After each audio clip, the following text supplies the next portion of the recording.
ის იყო პირველი ქალი პროფესიონალი ხარების მხედარი, რომელმაც მამაკაცებთან ერთად იასპარეზა. მსოფლიოში, სადაც პროფესიონალურ ხარის ჯირითში ქალის პოვნა იშვიათი იყო, სულაც წარმოუდგენელი იყო, რომ ქალი იმავე შეჯიბრებებში ეჯიბრებოდა მამაკაცებს. სანამ არ დადგა დღე, როცა პოლი რაიხი აღარასოდეს შეჯდებოდა ხარებზე. გაბრაზებულ ხარზე შეჯდომა შეიძლება შენი სიცოცხლის ბოლო წამები აღმოჩნდეს. საშუალო ხარი, რომელიც მხედრის გადმოგდებას ცდილობს, დაახლოებით 1500 ფუნტს იწონის და თითოეული ეს მხეცი სპეციალურად ერთ მიზნისთვის არის გამოყვანილი: ხდონვესთვის, ლინკების ყრისთვის და გიჟურად დატრიალდეს. ეს არის ის, რაც ხარის ჯირითს მსოფლიოში ერთ-ერთ ყველაზე საშიშ სპორტად აქცევს. ყოველი კაცი და ქალი, ვინც ხართან ერთად არენაში შედის, ამას აკეთებს იმის ცოდნით, რომ შეიძლება წამში გაიჭკლიდოს, სამუდამო ტრავმა მიაყენოს, ან სასტიკად მოკლას ისინი. მხოლოდ 8 წამი ველურ მხეცზე ზევით შეიძლება არაფრად მოგეჩვენოთ. მაგრამ თითოეული წამი მარადივით გეჩვენება. და ეს იყო მარადისობა, რომლის გამოცდაც პოლი რაიხს ძალიან უნდოდა. როგორც ქალი, მამაკაცების მიერ დომინირებულ სპორტში, მას ეუბნებოდნენ, რომ იქ ყოფნის უფლება არ ჰქონდა. მაგრამ პოლი საკმარისი გამბედაობა ჰქონდა, რომ ყველაზე მძვინვარე ხარებზე ამხედრებულიყო. ის არაპირებდა რომელიმე კაცი ეთქვა მისთვის, რა შეეძლო და რა არა. მან უამრავი ტრავმა მიიღო თავისი ხარის ჯირითის კარიერაში და ყოველ ჯერზე ის ისევ დგებოდა, რომ გაეგრძელებინა ის, რაც უყვარდა. ირონიულია, რომ შემთხვევა, რომელმაც სპორტიდან გააგდო, საერთოდაც ხარის გამო არ მომხდარა. უყურეთ, რომ გაიგოთ, როგორ დაასრულდა მისი კარიერა მოულოდნელად. პოლი რაიხის სული შეიძლება შევადაროთ იმავე ხარებს, რომლებზეც ის ჯირითობდა: რესკანე, სკიცე და ველური. ეს მისი ისტორია. სპორტული მედიცინის ანგარიშების მიერ ჩატარებული კვლევის თანახმად, ხარების მხედართა სრული 100% ოდესმე მაინც დაშავებულა. ამ დაზიანებებიდან 26% იმდენად სერიოზულია, რომ მხედრებს 3 თვის განმავლობაში მუშაობის შეწყვეტა უწევთ. მხოლოდ ეს სტატისტიკაც კი საკმარისია, რომ მამაკაცების უმეტესობა ამ სპორტს მოარიდოს, მაგრამ პოლიამ ეს გამოწვევად მიიღო, რომელიც იცოდა, რომ დაძლევდა. ამის გარდა, ისინი, ვინც გამოჯამთელდება ტრავმებისგან, ხშირად მთელი სიცოცხლე იტანჯებიან ისეთი პრობლემებით, როგორიცაა დეგენერაციული სახსრების დაავადება, მძიმე ართრიტი და chronically traumatic encephalopathia, დეგენერაციული დაავადება, რომელიც განმეორებითი ტვინის შერკევების შედეგად ვითარდება. თუმცა, არ ყველა ხარის მხედარი ასეთი ღბლიანია. შეფასებით, 1999 წლიდან მოყოლებული როდეოს შეჯიბრებებზე 21 ხარის მხედარი დაიღუპა. გონებაში გვახსენდება ისეთი სახელები, როგორიცაა ლეინ ფროსტი. ის იყო 1987 წლის პროფესიონალ როდეოს კოუბოების ასოციაციის ჩემპიონი და ცნობილი იყო როგორც უშიშარი ხარის მხედარი, ქარიზმატული პიროვნებით. მას შემდეგ, რაც წარმატებით დაასრულა 85-ქულიანი გამოსვლა, როდესაც ფროსტი ჩამოხდა ბრაჰმახარი, სახელად taking key out of business, მობრუნდა და რქის უკანა ნაწილით დაარტყა. რამდენიმე ნეკნი გაუტეხა და ფროსტს სასიკვდილო დაზიანებები მიაყენა.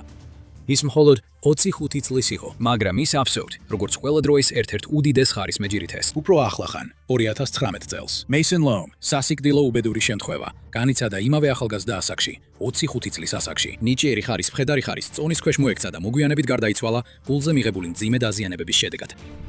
ესეთი ლეგენდარული მხედრები საკუთარი სიცოცხლის ძალით ჩაიწერეს თავიანთი სახელები ისტორიის წიგნებში. რა დაეუფლა პოლი რაიხს 5 ფუტი და 7 ინჩის იმავლის ქალს, რომელიც 120 ფუნტს იწონიდა, რომ გადაეწყვიტა ამ მხეცებთან ერთად როდეოში ჩართვა. მისი ხარის ჯირითის გზა დაიწყო გვიან 29 წლის ასაკში. ასაკში, როცა უმეტესობა მეჯირითეებისა უკვე ჯირითს თავს ანებებს. ეს იყო 1992 წელი და პოლი არც კი ფიქრობდა ამ ახალ თავგადასავალზე თავის ცხოვრებაში. ის მუშაობდა ძაღლების მოვლის სპეციალისტად ილინოისში, თან ზრდიდა თავის 12 წლის ქალიშვილ რაიანს. ის ახლახან გამოვიდა 6 წლიანი ურთიერთობიდან. ისმა მეგობრებმა გადაწყვიტეს, რომ სახლიდან გამოეყვანათ და პირველად წაიყვანეს როდეოზე. თავდაპირველად დიდად არაინტერესებდა, მაგრამ მაშინ მისთვის უცნობი იყო. რამდენიმე წელიწადში ის პროფესიონალი ხარის მხედარი გახდებოდა. ყოველი ღონისძიება პოლისთვის მოსაწყენი იყო, სანამ ბოლო არ დადგა. ქარები გაიღო და მხნე მხედარი თავისი გაცეცხლებული ხარით როდეოს არენაზე გამოვარდა. ხარმა წიხლები ისროლა, ხარი ხტებოდა და ტრიალებდა, რომ მხედარი ჩამოეგდო. ამ პროცესში ის წინ და უკან აფრენდა. ბრბოში მუხტი თითქმის ხელშესახები იყო. ყოველი წამი, ყვირილი უფრო და უფრო ხმამაღალი და აღელვებული ხდებოდა, მაგრამ როცა ხარმა მხედარი ძლიერი მოქნევით გადმოაგდო, მაყურებელთა შეძახილები შეშფოთებულ უხრებად გადაიქცა. მხედარი გმირულად წამოდგა და თავისი ტყავის ფეხრების ფეხსაფრები დაიფეხთხა. მაყურებელთა შეძახილები სრული ძალით დაბრუნდა. ყოველი მხედარი, იქნება ეს 8 წამი გაძლებდა თუ 3, სიცოცხლისთვის გაბედულ ადამიანებად აღიქმებოდნენ და მათ პატივს სცემდნენ. უკვე მხოლოდ მძვინვარე ხარის ზურგზე ასვასაც კი გამბედაობა სჭირდება. წარმოიდგინე, როგორ აცლი გაველურდეს და თავად მხოლოდ ერთი ხელით ზედ დარჩენას ცდილობ.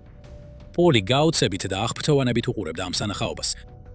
მოიხიბლა ხარისა და მხედრის ცეკვით. ცეკვა, რომელიც შეიძლება დასასრულიც კი ყოფილიყო. მან დატოვა როდეო და ფიქრობდა იმაზე, რაზეც ძალიან ცოტა ადამიანი ფიქრობს, ხარის ჯირითზე. მე შემიძლია ეს გავაკეთო. მას სურდა ცხოვრებით ბოლომდე ეცხოვრა და ხარს რქებში ჩარჩიდებოდა. 29 წლის ასაკში, უმეტესობა ადამიანებისა 29 წლის ასაკში უარს ამბობს იმ ექსტრემალურ რაღაცებზე, რასაც ახალგაზრდობაში აკეთებდნენ. პოლისთვის ის მხოლოდ ახლა იწყებდა.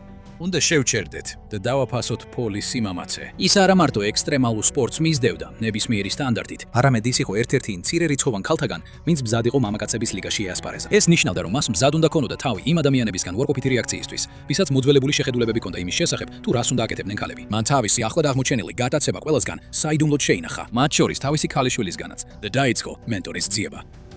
აქ შეხვდა ლარი მოსლის. მას შემდეგ, რაც სპორტში 24 წელი გაატარა, მას ჰქონდა გამოცდილება, რომ პოლისთვის მენტორი გამხდარიყო და იგი უშიშარ ხარის მხედრად ექცია. გარდა ამისა, როგორც აფრო-ამერიკელი მამაკაცი სპორტში, სადაც თეთრები დომინირებენ, ლარი იცოდა, რას ნიშნავს. იყო ის განსხვავებული, ვისაც უცნაურად უყურებენ იმის გამო, რომ მის გატაცებას მისდევს. ის მზად იყო, ყოფილიყო მისი მენტორი, თუ ის მის დროს არ დაკარგავდა. ყოველი დიდი მოგზაურობა ერთი პატარა ნაბიჯით იწყება.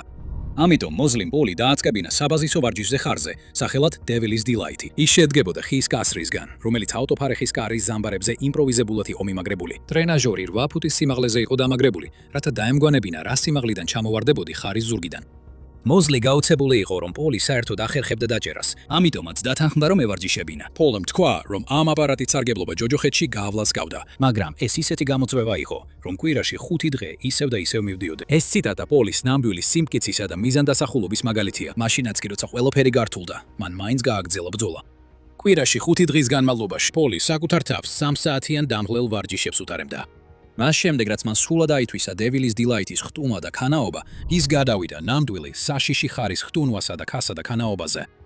მოზლიმ დაინახა მისი ნიჭი. ამიტომ მან დაარწმუნა პოლი, რომ გაწევრიანებულიყო საერთაშორისო პროფესიონალ როდეოს ასოციაციაში და მამაკაცებთან ერთად ეასპარეზა. არ არსებობდა კონკრეტული წესები, რომლებიც ქალებს როდეოს წრეში მონაწილეობის უფლებას უგზავნიდა. ამიტომ პოლიმ დაარეგისტრირდა, რომ გამხდარიყო ერთ-ერთი პირველი იმ რამდენიმე ქალიდან, ვინც ოდესმე მონაწილეობა მიუღია პროფესიონალურ მამაკაცთა ხარის ჯირითის შეჯიბრებებში. ქალთა ხარის ჯირითის ლიგებში ქალებს ჩვეულებრივ 6 წამის განმავლობაში უწევთ ჯირითი და ეს ხდება 7 დამყოლ კასტრატ ხარზე და არა აგრესიულ და მძვინვარე ხარზე. პოლის ნებისყოფითა და საკუთარი თავის დამტკიცების სურვილით არანაირი შანსი არ იყო, რომ პოლის ეს მიევო. ამიტომ მან ბოლომდე იბრძოლა კაცების ლიგაში.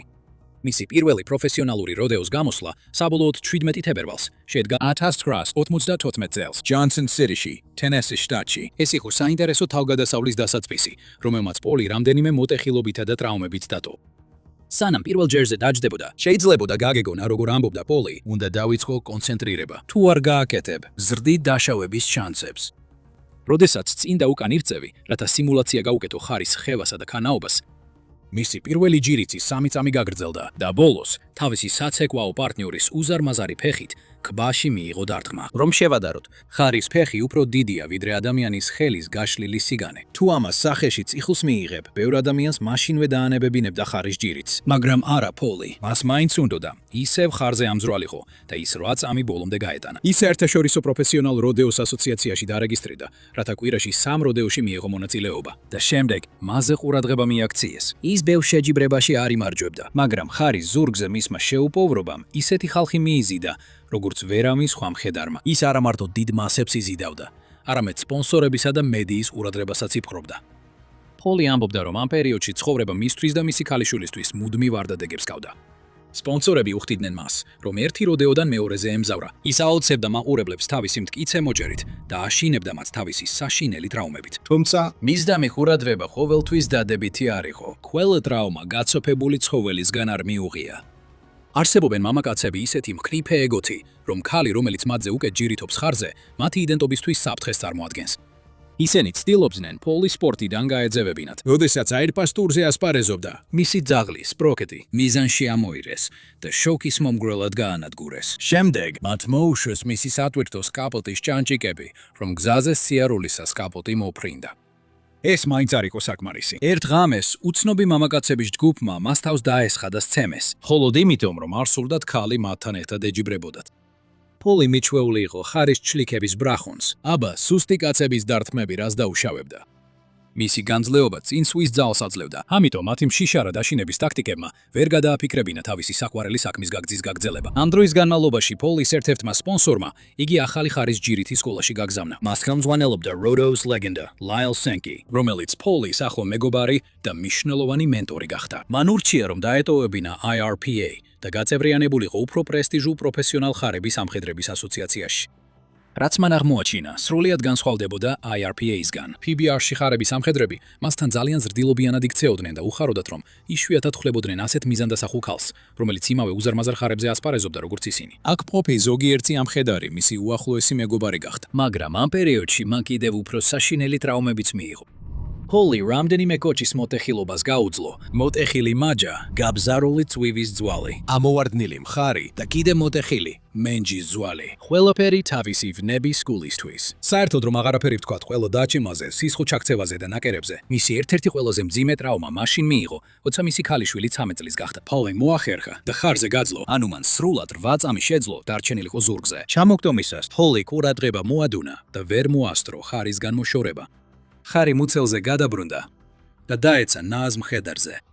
შემდეგ კი როცა წამოდგა, ფეხით დააბიჯა მის მკერდზე. შემთხვევამ მას 5 გატეხილი ნეგნი და გახრეტილი ფილტვი დაუტოვა. დაზიანებები იმდენად მძიმე იყო, რომ მისი გული გააჩერა და მისი გაცოცხლება დეფიბრილატორებით გახდა საჭირო.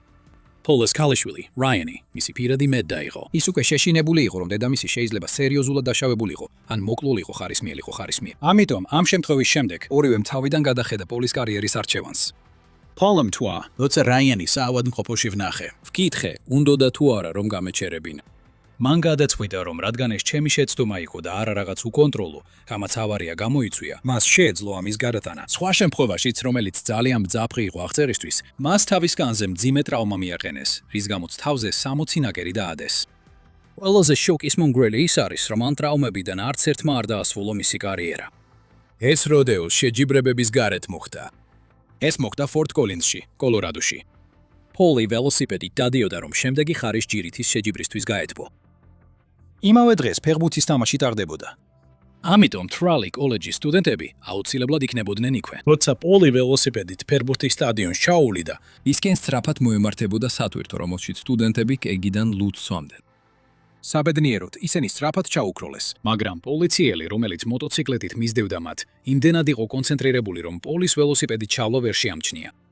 მისი მოტოციკლი პირდაპირ პოლის შეეჯახა, რის შედეგადაც პოლის ფარი სერიოზულად ამოვარდნილი ჰქონდა. ყველა იმ ტრაუმიდან, რაც პოლი მხარის ჯირითისას მიიღო, პოლი მიცოდა, რომ ეს ტრაუმა ძალიან მძიმე იყო იმისთვის, რომ უსაფრთხოდ დაბრუნებულიყო. და აი ესე, პოლის ხარებზე ჯირითის კარიერა მოულოდნელად შეცვდა. ისეთი მოულოდნელი იყო, რომ ჭორები გავრცელდა როდეოს წრეებში და ბევრს ეშინოდა, რომ ის გარდაცვლილიყო. მისი დაუღალავი მიზანდასახულობით, პოლი მას შემდეგ სულ უნდოდა ისევ ხარზე დაბრუნება. თუმცა, მისი მარჯვენა მხარი ძალიან დაზიანებულია, რომ ხარზე ჯირითის თოკის დაჭიმას გაუძლოს, მაგრამ ფიქრობს, რომ მარცხენა ხელით სცადოს. ალბათ ჯობია, ამჯერად მიწაზე დარჩეს. მაშ, რატომ რისკავდა პოლი თავის სხეულს და შესაძლოა სიცოცხლესაც, ყოველჯერზე როცა ხარების არენაში შედიოდა? მისი თქმით, ხარებზე ჯირითი წარმოუდგენელ ადრენალინის მოზღავებას იწვევდა, მაგრამ ამაზე მეტი იყო. პოლი არ მოსწონდა, როგორ ექცეოდნენ ქალ კონკურენტებს როდეოს წრეში. და როგორც ჩანს, მას სურდა დაემტკიცებინა, რომ ქალსაც შეუძლია ეს ისევე კარგად გააკეთოს. მან ნამდვილად დაანგრია ბარიერები და დაამტკიცა, რომ ქალებს შეუძლიათ მონაწილეობა მიიღონ მძიმე სპორტში, რომელიც ტრადიციულად კაცების მიერ იყო დომინირებული. როგორც ჩანს, გამძლე ადამიანები რთულ პერიოდებს იზიდავენ. 2020 წელს, კოვიდის მოვლენებამდე პოლი თავის უსაზღვრო ენერგიას იყენებდა იმისთვის, რომ 5 ნახევარგანაკვეთიან სამსახურში ემუშავა, მათგან 4 მისი საკუთარი შექმნილი იყო. სამწუხაროდ, კოვიდმა მთელ მსოფლიოს უამრავი პრობლემა მოუტანა. პოლი ამით სერიოზულად დააზარალდა და ფინანსურ სირთულეებში აღმოჩნდა, რაც პარკინსონის დაავადებამ კიდევ უფრო გააუარესა. სევდიან Facebook პოსტში, რომელიც 2020 წლის 23 აგვისტოს გამოქვეყნდა, Deadshot Girls-ის საზოგადოებამ გამოაქვეყნა GoFundMe გვერდი, რათა პოლის დახმარებოდნენ ფეხზე წამოდგომაში. ვიმედოვნებთ, რომ პოლი რაიხი კვლავ დაბრუნდა ხართამძოლის სულისკვეთებით. არ აქვს მნიშვნელობა, ეხლა სად არის ის. პოლი რაიხმა კვალი დატოვა როდეოს საზოგადოებაში. მისი მემკვიდრეობა ცოცხლობს იმ ქალების მეშვეობით, რომლებიც აგრძელებენ ხარის ჯირითს PBR-სა და სხვა როდეო ასოციაციებში. მან ნამდვილად გაუხსნა გზა ქალ ბურაიდერთა შემდეგ თაობას. და ამისთვის ის ყოველთვის დარჩება სპორტის პიონერად ჩვენს მეხსიერებაში. დიდი მადლობა ყურებისთვის. და შემდეგ ვიდეოში შევხვდებით.